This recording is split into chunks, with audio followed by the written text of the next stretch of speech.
Once you're up top, enjoy the view. These towers are used mostly for fire watch duties. But when I'm at the top of one, normally I just want to put my feet up and enjoy the tranquility. I haven't had a chance to do that in a long time, though.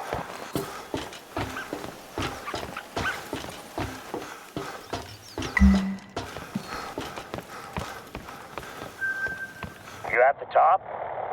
Can you see the outpost from there? I normally do a routine check of an outpost after we've had visitors. All it takes is a forgotten half-eaten sandwich, and suddenly you have curious animals coming to investigate. Once you're Bears up top, are temperamental neighbors, and you don't want them knocking on the door asking to borrow some sugar.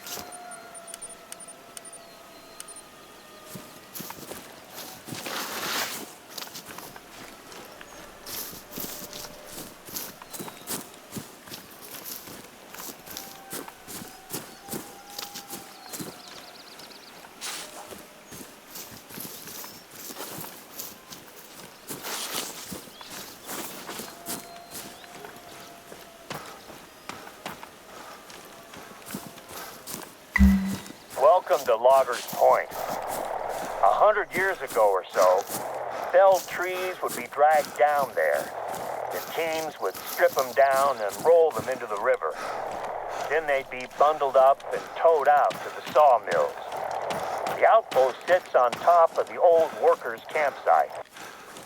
I know it might seem trivial, but can you take a look at the trash can and make sure that it's locked? It's a bear-proof trash can with a tricky catch. I don't want to take any chances.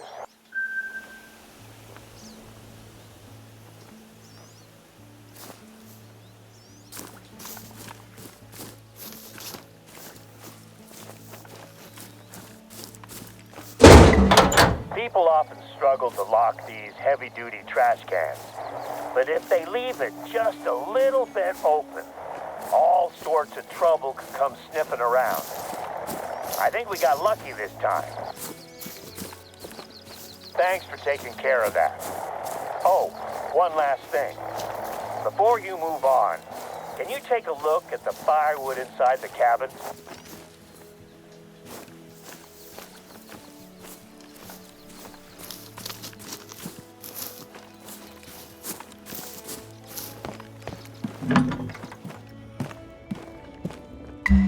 Damn, this is bad news.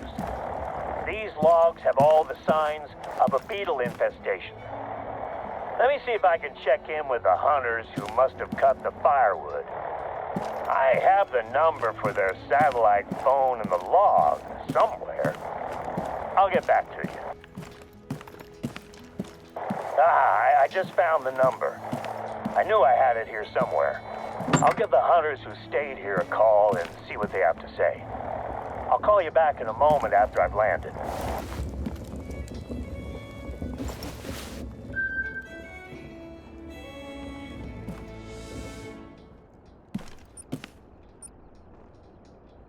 No answers from the hunters yet. I'll keep trying. There's an outpost in the forest to your northwest. If you follow the trail, you'll find it. I have a hunch that...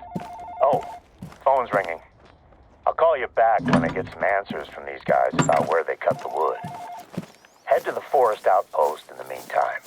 I'll bet that's where they were.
Turns out that the cabin had been out of firewood, so they'd gone looking for a fallen tree to carve up.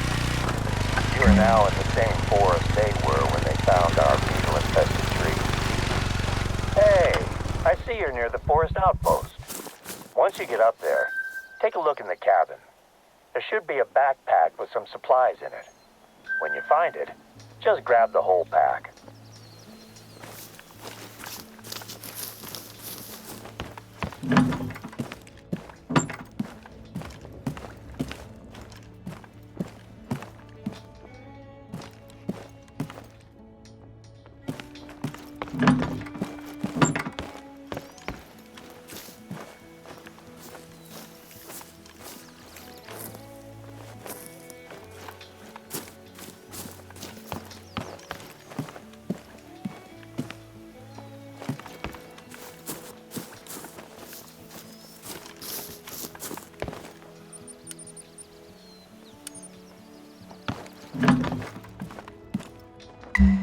That's the one.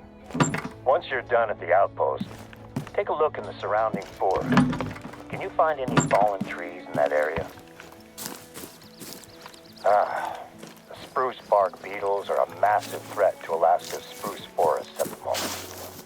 We haven't been hit as badly compared to some other Alaskan state parks, but I think that it may be time for a quarantine. Okay. So once you find a fallen tree, I want you to take a look at its bark. Does it look healthy? If so, it's probably not the tree we're looking for.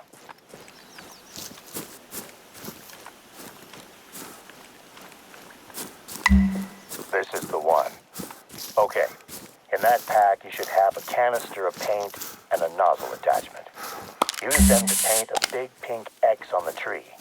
And let's take a look around to make sure the beetles haven't started to spread. If you see a spruce in the immediate vicinity of the fallen tree, mark it. And our forestry team will come out and take care of it. If it's untouched, they can just spray it with pesticides to protect it. If it's already infested, then they'll cut it down and haul it away for burning.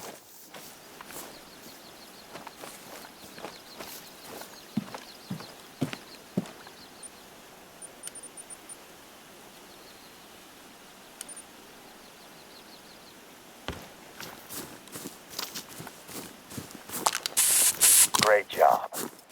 I hope we don't need to cut these trees down, but it's the small price to pay to contain the beetles. There we go. Another tree marked. This reminds me of my summer breaks when I was a kid, helping out my dad at work.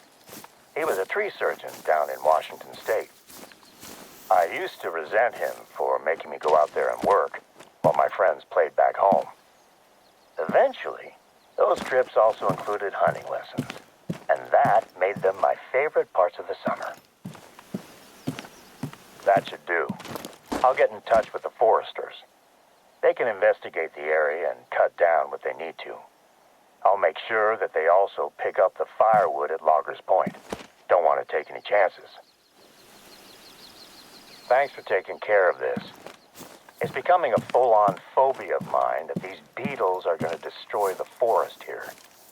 We sprayed pesticides across the western edge of the forest as a preventative measure earlier this month.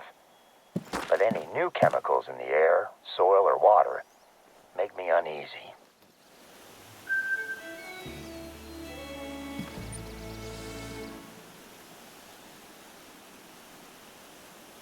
In the same bag that you found the paint, there should be some plastic sample containers. Could you bring them out to the wetlands? Muskeg is the word we use up here in Alaska.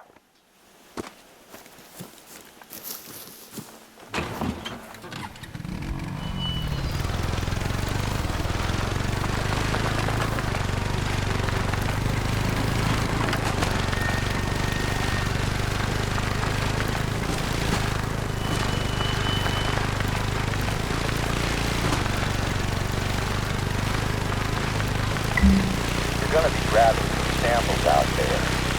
So one of our research teams can test the pesticides to make sure they're not having any effect on the ecology. This is actually my wife Sandy's idea. She runs the Yukon Valley Nature Center.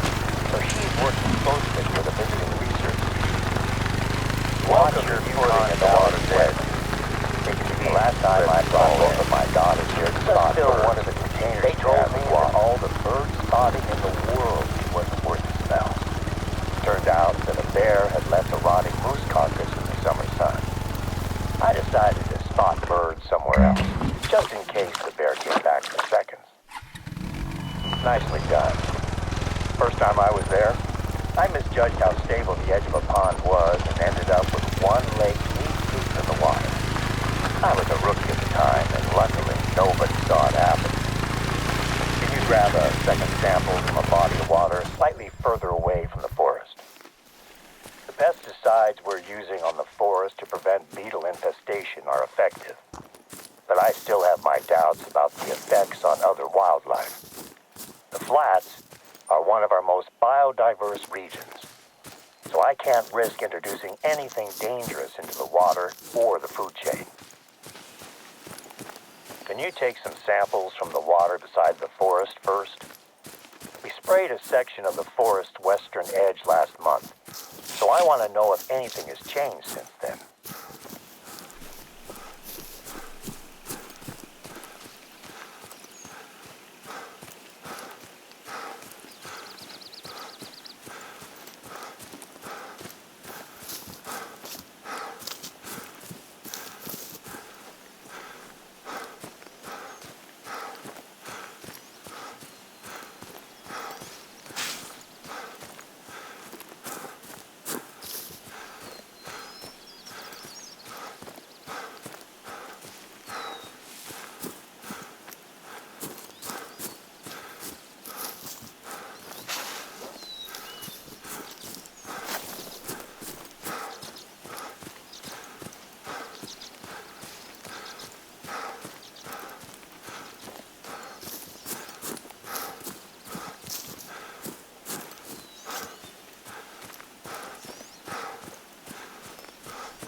Great. That should do for water samples. Next up, I need you to find me some animal droppings in this region. The muskeg is a hotbed of animal activity, so you should find droppings quite easily.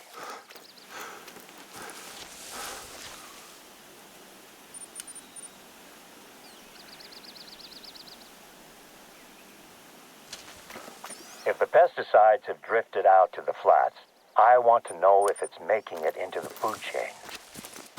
It's been a month since we sprayed, so there's been plenty of time for the pesticides to get out here.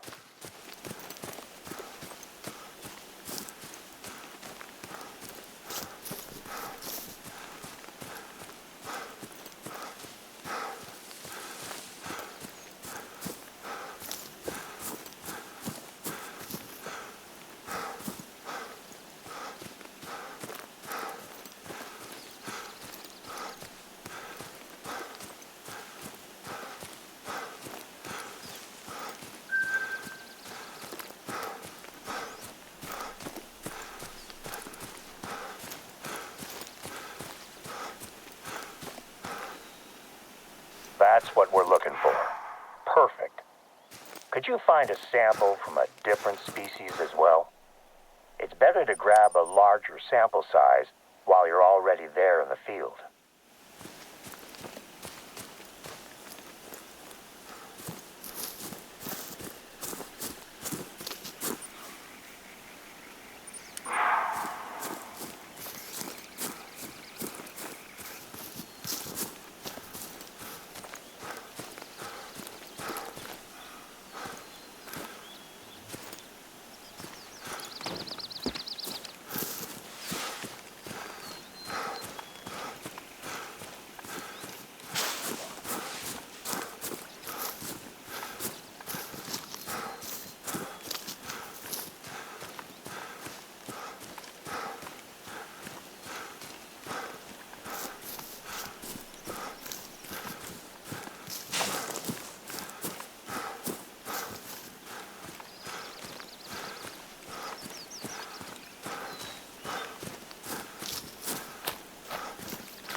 The Alaskan moose is a wonderful creature.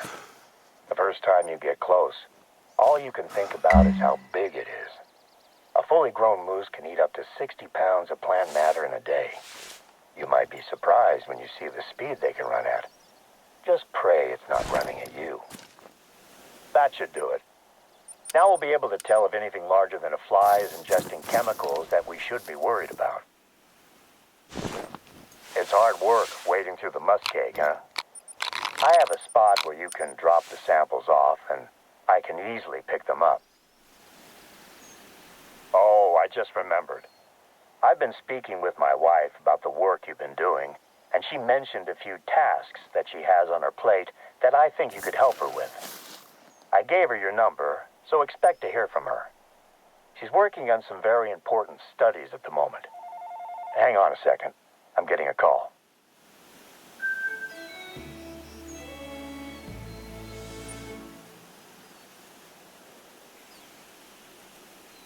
Okay, I'm back. Slight change of plans. Before you drop off the samples, I need you to grab a hatchet from the outpost at the western edge of the flats.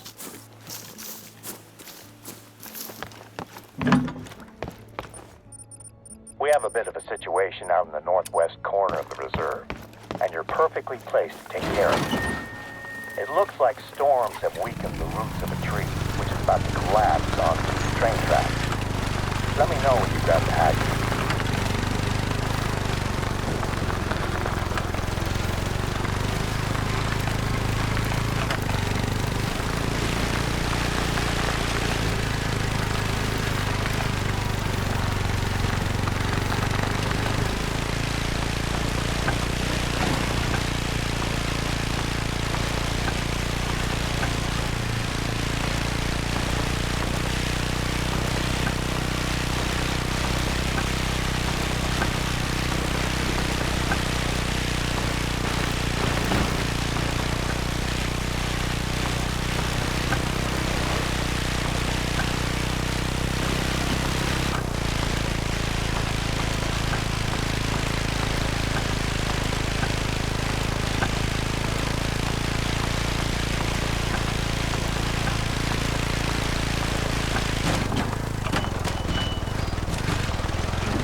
You got the hatchet?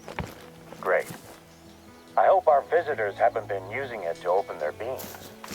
You're gonna need a nice sharp edge. It's small, but it should do the job. There's a lake just to the north of the flats. I'll be flying over it on my way home.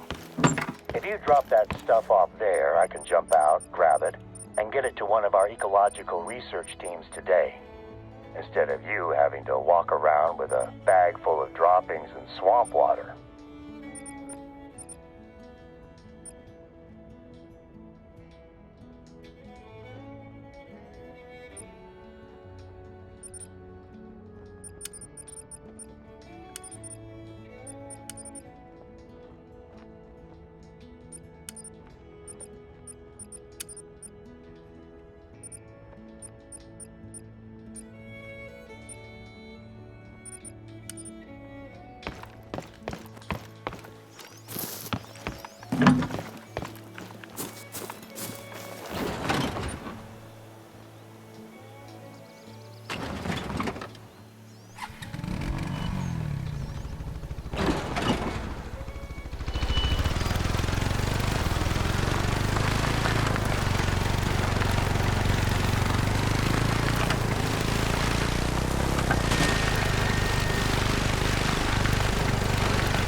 Samples ready for pickup? Fantastic. I'll be over that way as soon as I can. I really appreciate the assistance. Hunting for droppings and wading into swamp water might not be glamorous or exciting, but it's part of a massive effort to maintain the balance of life out here. It makes a big difference.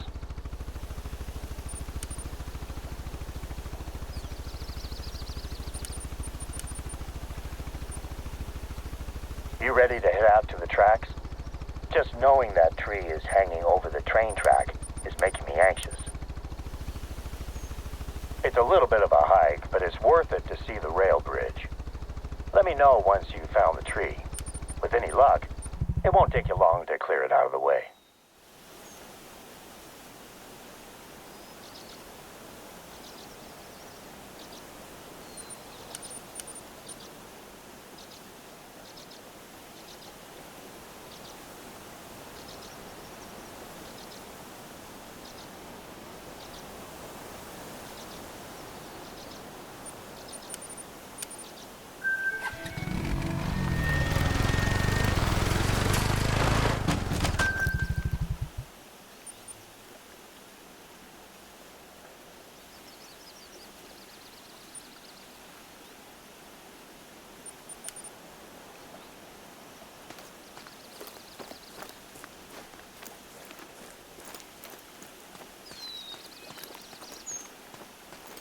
Reindeer, or caribou as they're known in North America, have a long history as the backbone of native Alaskan society. The Gwich'in tribe have always harvested caribou to provide food, tools, and clothing. The herds are a fraction of their former size nowadays. Not many non-natives get to hunt them.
Getting close to the tree that's threatening to fall onto the tracks.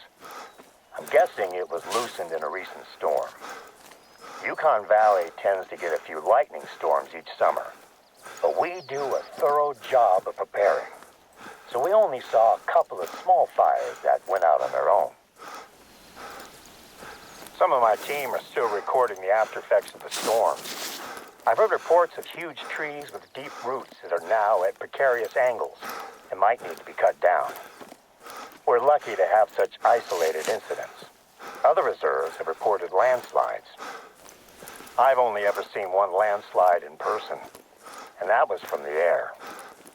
Even from up there, it was a shocking display of natural force. It was all I could do to land the plane before the storm overtook me. It's hard to tell what caused this tree to tip over. I guess the big question is how to do this properly. But I trust you to get the job done. I hope you can make do with a hatchet. Great work out there. The train is a behemoth. I honestly don't think a single tree would do more than dent it in a collision. But I'd rather not take the chance and risk a serious accident. Speaking of the train, it's due to pass by at any moment. I'd stay clear of the tracks if I were you. Keeping that railroad open is a big responsibility for us. Not only is it essential for a lot of trade out here, but the bridge brings tourists in from all over the place. I'd like a good picture of the bridge, one that we can put on our website. See if you can snap it while the train is passing over it. That'll look great. I used to come out to this corner of the reserve with my family. We'd spend long weekends camping, and I'd teach my youngest daughter, Kara, how to shoot. My older daughter, Deanna, was still an angry teenager who needed convincing to take part in any activity. She'd always be laughing and having fun by the end of the trip, though.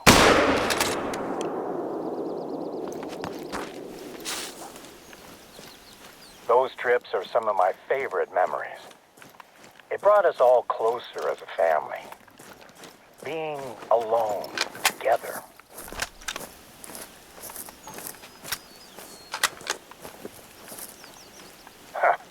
Here's me talking about my family vacations when I can't even remember the last time I had dinner with my wife. Her birthday was what? A month ago? I think I'm probably overdue to take her out somewhere nice. That looks like a good spot to take the photo.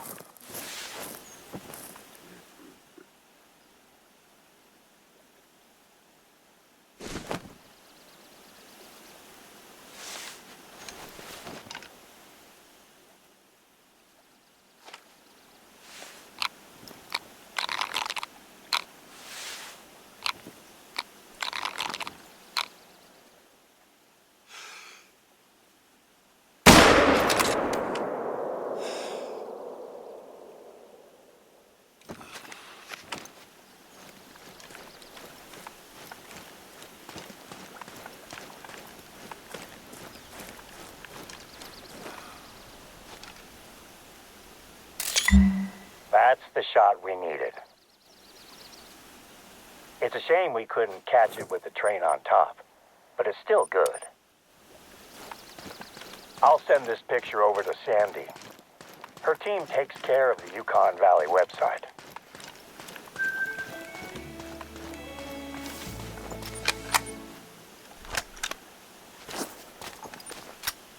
Next up, head over to an outpost that we're replacing. Not too far from where you are just now. The cabin was lost in the Teton forest fire 2 years ago, and we're in the process of replacing it with a temporary trailer, equipped with some more modern facilities. Due to the level of damage that was sustained by this area of the reserve, it has attracted several researchers who would like to perform long-term studies in the region. The Teton Forest will host our first research outpost trial. Oh, and in case you were unaware, Teton is the native word for wolf. The fire destroyed part of the forest, but the wolves are still out there. I'd make sure you keep your rifle fully loaded at all times while you're in wolf country.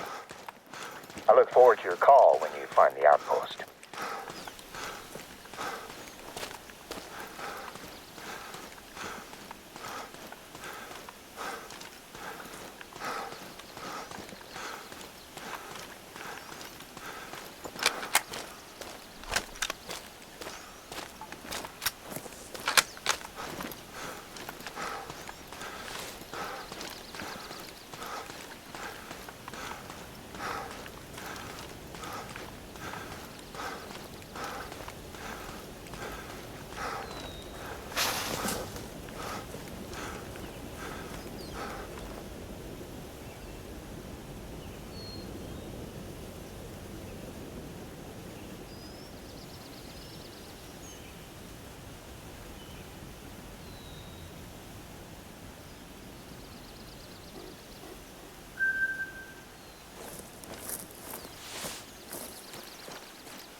caribou herd in Yukon Valley, and their packs are growing every year. Out here in the wilderness, they don't have any reason to fear humans either. I'm hoping that a side effect of thinning out their numbers will be the introduction of a little doubt before they attack a human, at least.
I saw the fires that tore through that forest, and I still struggle to accept just how quickly the landscape can transform into smoldering ash. Believe it or not, we got lucky. It could have been a lot worse. Maybe lucky isn't the right word. We lost too much.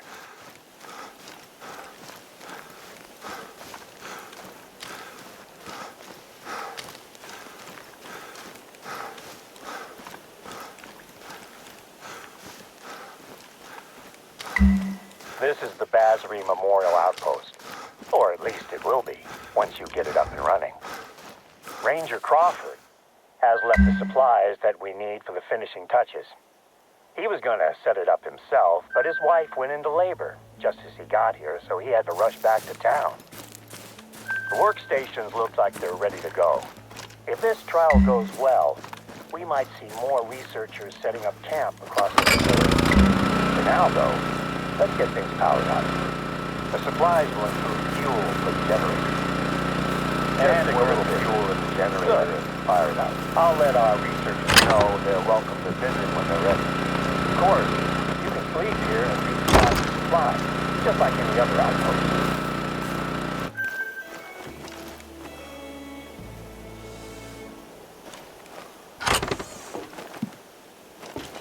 The outpost is just the first part of our restoration efforts. The supplies should contain a couple of things that you're going to need for your next job. Planting new saplings. Take the bag of spruce saplings and the shovel, and let me mark a spot for you on your map.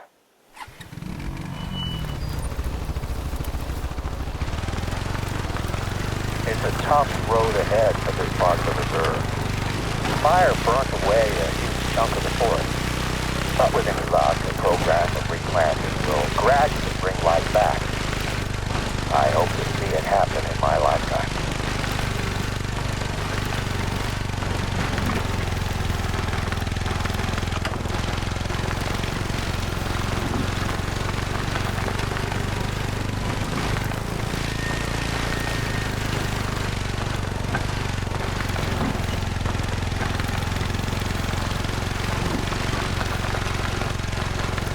I was in Teton Forest during the night of the fire.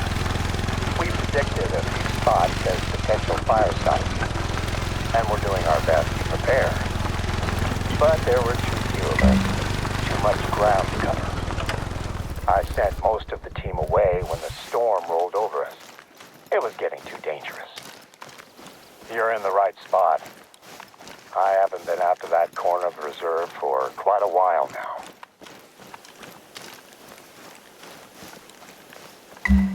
3 saplings should be enough for now.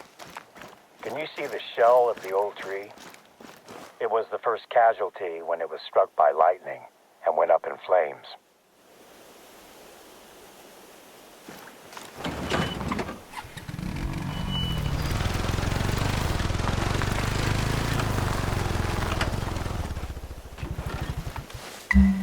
We lost more than the trees that night. It took less than 5 minutes for the blaze to take hold and travel towards us. Our rookie trooper, Omid Basri, was the only one not accounted for. Basri! Where are you? When I found his radio, a part of me knew straight away that we'd lost him. I wanted to go further in and look for him, but the fire was impenetrable. The wall of heat was advancing and I couldn't stay there. I just made it out before the fire consumed where I'd been standing seconds before. We went back as soon as the fires had died down and started looking. We found him, but it was as we'd feared. The outpost here is dedicated to him. We all take a special interest in overseeing the restoration of the area where we lost him. Naturally, it was a tough time for the whole team, but it brought us closer together. We supported each other and Basri's family. You do what you can, right? We devoted ourselves to our work, and we work to ensure it never happens again. Today's undertaking to replace lost trees is another step in revitalizing Teton Forest. On my last flyby, I definitely saw some movement down there. Can you scout around for tracks in the burnt forest? I'm keen to see what animals are returning to the region.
We can limit the fires that are being started by people, but the lightning strikes where it wants.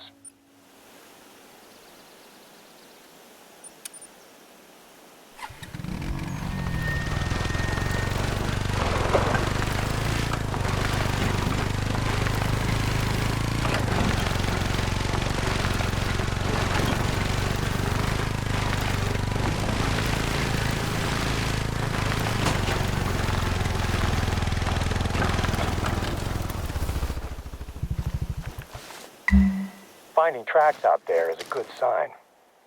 There might not be a lot of cover or food yet, but at least some animals are starting to come back. I don't have any more work for you out in Teton Forest, but I just received a message from a research team that could probably use a little assistance. Let me speak with them, and I'll be in touch with you shortly.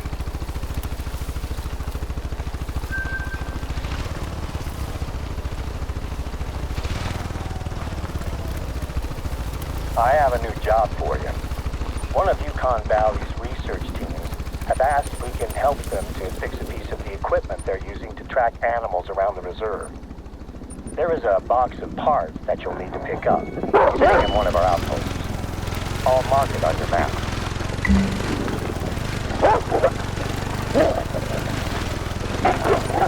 Normally, I'd tell them we're too busy today, but they need to wrap up their research before winter settles on the reserve. It'll be my last year job if we help them out, and I'd like to keep working with them next year. I'll call you when you're getting close to the outpost.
one time, Yukon Valley is hosting at least 5 different scientific studies.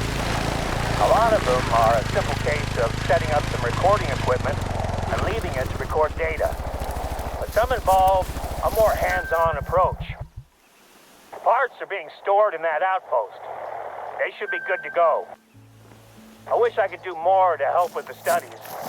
I don't get to use my biological science degree as much as I'd like, but it helps me when it comes to working with research teams and their ilk. That's what we're looking for. Next step is using those parts to fix a radio relay that is used to track animals. The relay is part of the lookout tower. According to the researchers, it should be an easy fix.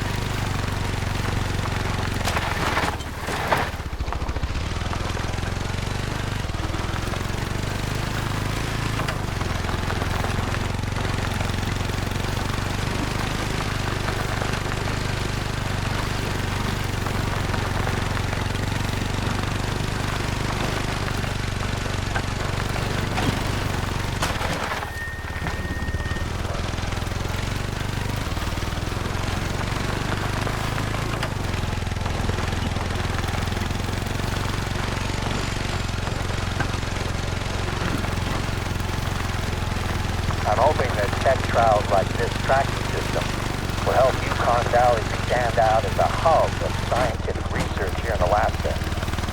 Speaking of research, I have your samples on board now. With any luck, I'll have them handed over for testing before the end of the day. You're close to the tower. Find the relay's control panel and open it up. Your replacement parts should slot right in. I guess now we'll find out just how much of an easy fix it is.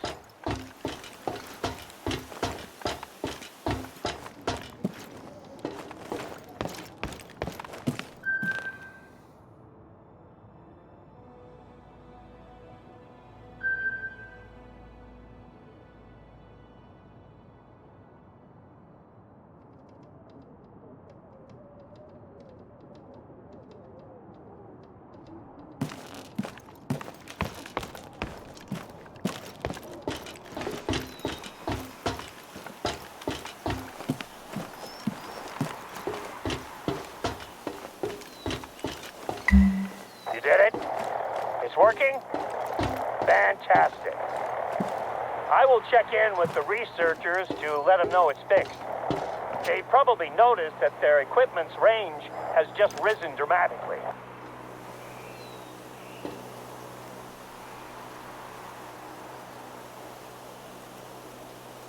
I just called the research team and they've confirmed that the relay is working now.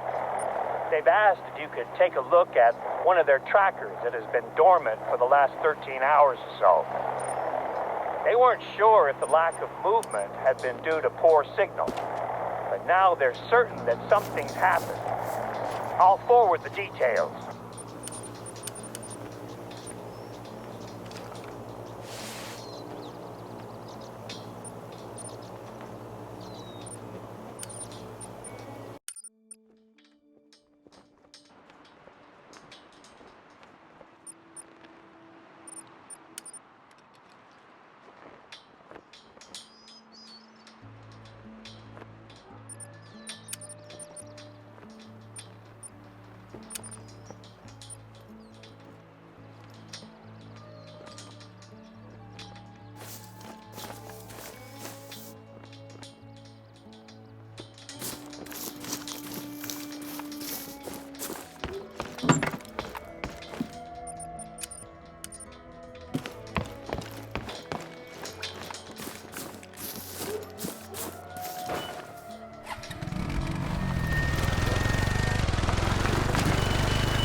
like wolves got it. But something scared them off before they could really finish their meal.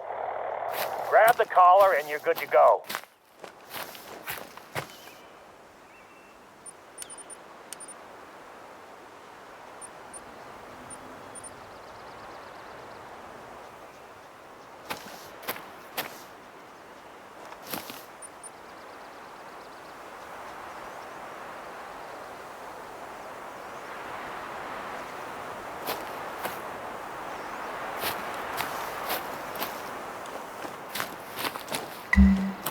Okay, I think we're done here.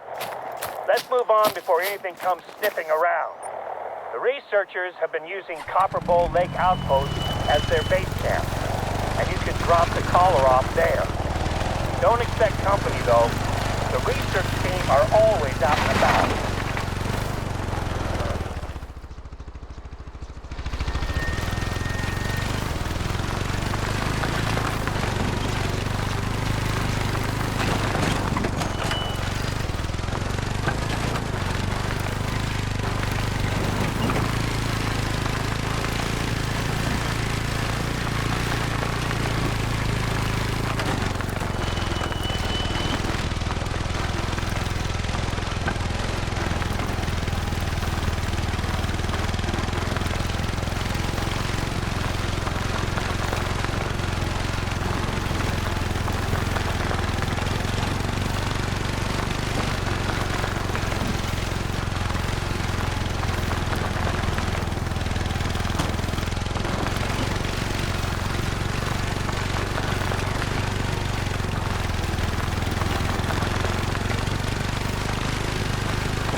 I knew I could count on you to get the job done. You're becoming my ambassador out here, and I gotta say, your work so far has impressed me. At this rate, I'll actually be able to do some paperwork today. Seems a little strange to be excited about that, I guess. Hopefully, I'll manage to spend some time with my wife this month. Now that I remember, I gave your number to Oscar, the researcher in charge of this particular population study. He and I work well enough together, but you'll be better placed to help him out. You might have already heard from him about work he needs help with.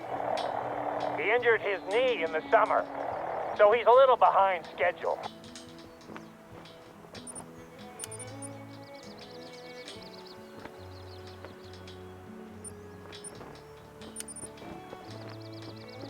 During my last flyby, I noticed that there were people walking around inside of the Millerwood mine complex.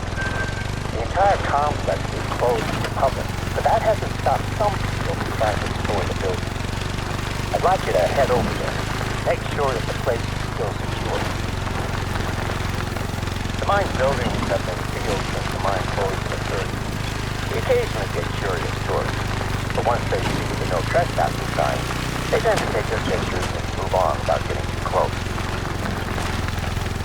The warnings are mainly for the benefit of tourists anyway. We keep an eye on the place, but it isn't maintained. If you're injured out here, it's a long walk to find help. I suppose it's a good time to remind you, be careful while you're out there. There's been talks of reopening the mine as a museum, but the cost of renovating the place is staggering, especially when you consider that you need to build a road just to reach it. There's a couple of groups that could be the trespassers. There's a long pair of men that entered the reserve a few days ago, but they're here on a hunting trip with a respected guide. I'm very surprised you brought them anywhere near here. The other group I know about is a film crew that asked for our help to shoot a documentary about what they call local folklore. Apparently they've toured the USA hunting for monsters or aliens or something. A place as wild as this has some stories, of course. The native Alaskan women and the tall tales of drunken gold miners. I've been here for almost 2 decades. I've only seen Bigfoot twice.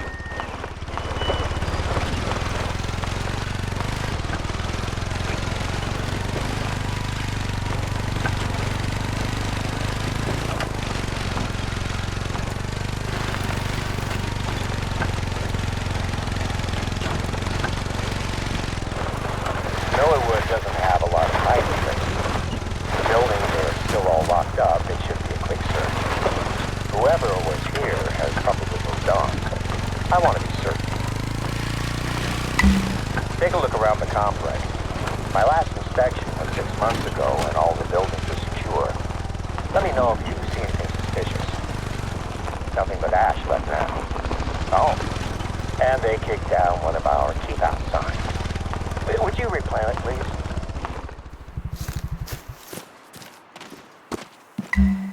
Something's not right here. This door should be locked. The building's empty?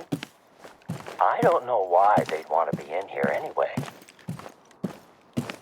I'm gonna call Gabriëla Baden's film crew. The one I was telling you about. I just want to make sure it's not them who have been breaking into the buildings.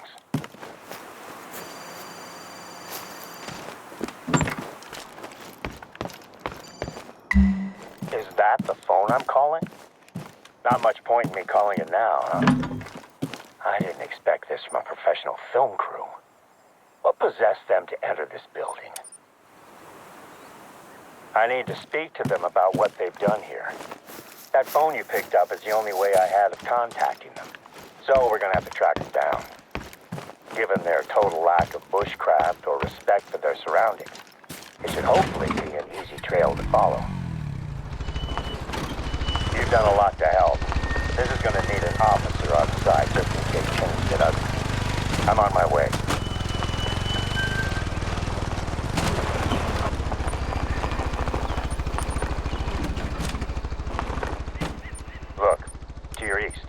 There's a column of smoke. It looks like it's coming from close to one of our lookouts. I told you they'd be easy to track. Let's catch up with them before they set the whole forest ablaze.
Yukon Valley postcard.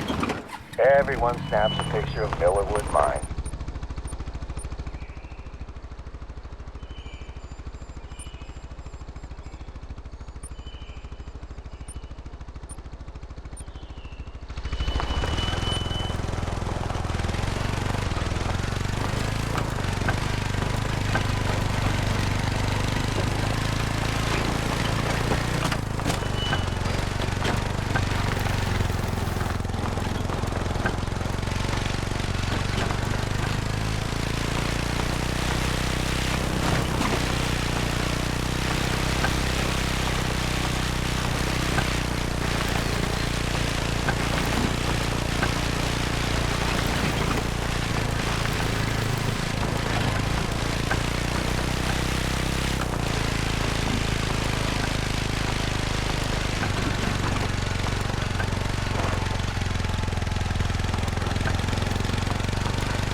Found their camp. But where are they? Look at the mess around here.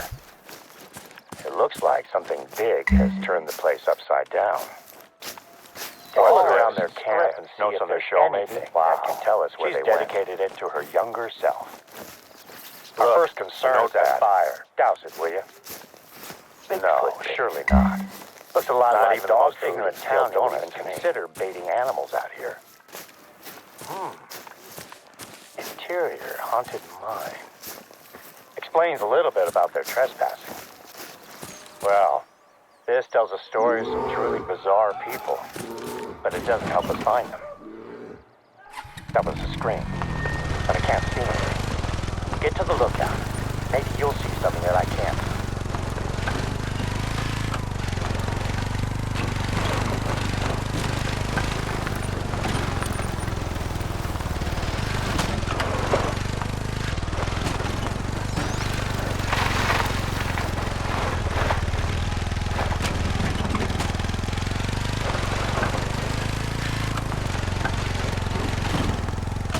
I've got them.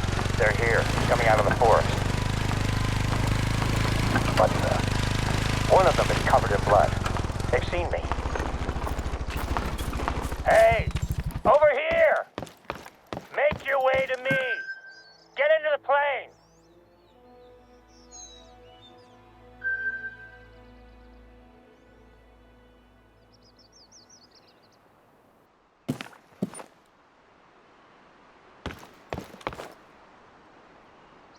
Everyone is on board. It looks like a bear attacked one of them. She needs a doctor right now. I can't wait around. We're taking off.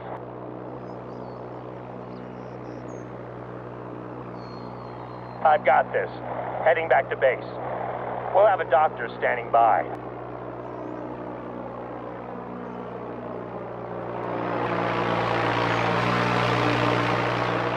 Can you take care of their camp? We can't have it lying around, attracting bears.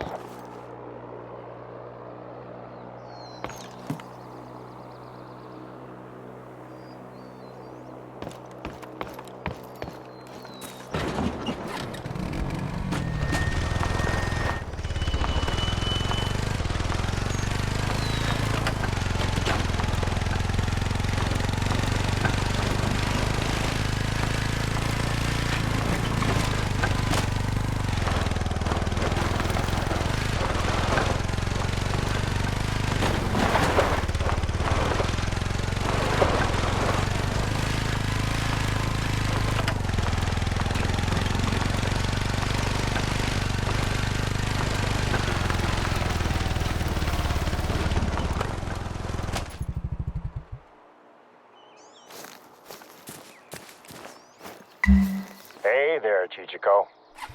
I'll bet you have a lot of questions that you want to ask me, huh? Before you start, let me just give you the highlights. Baden's face and shoulder were pretty torn up. She took a swipe from a fully grown grizzly, all while her friends accidentally, or should I say, incidentally, bear sprayed her. The spray likely saved her life, though. They thought that a .22 pistol was enough protection against grizzlies.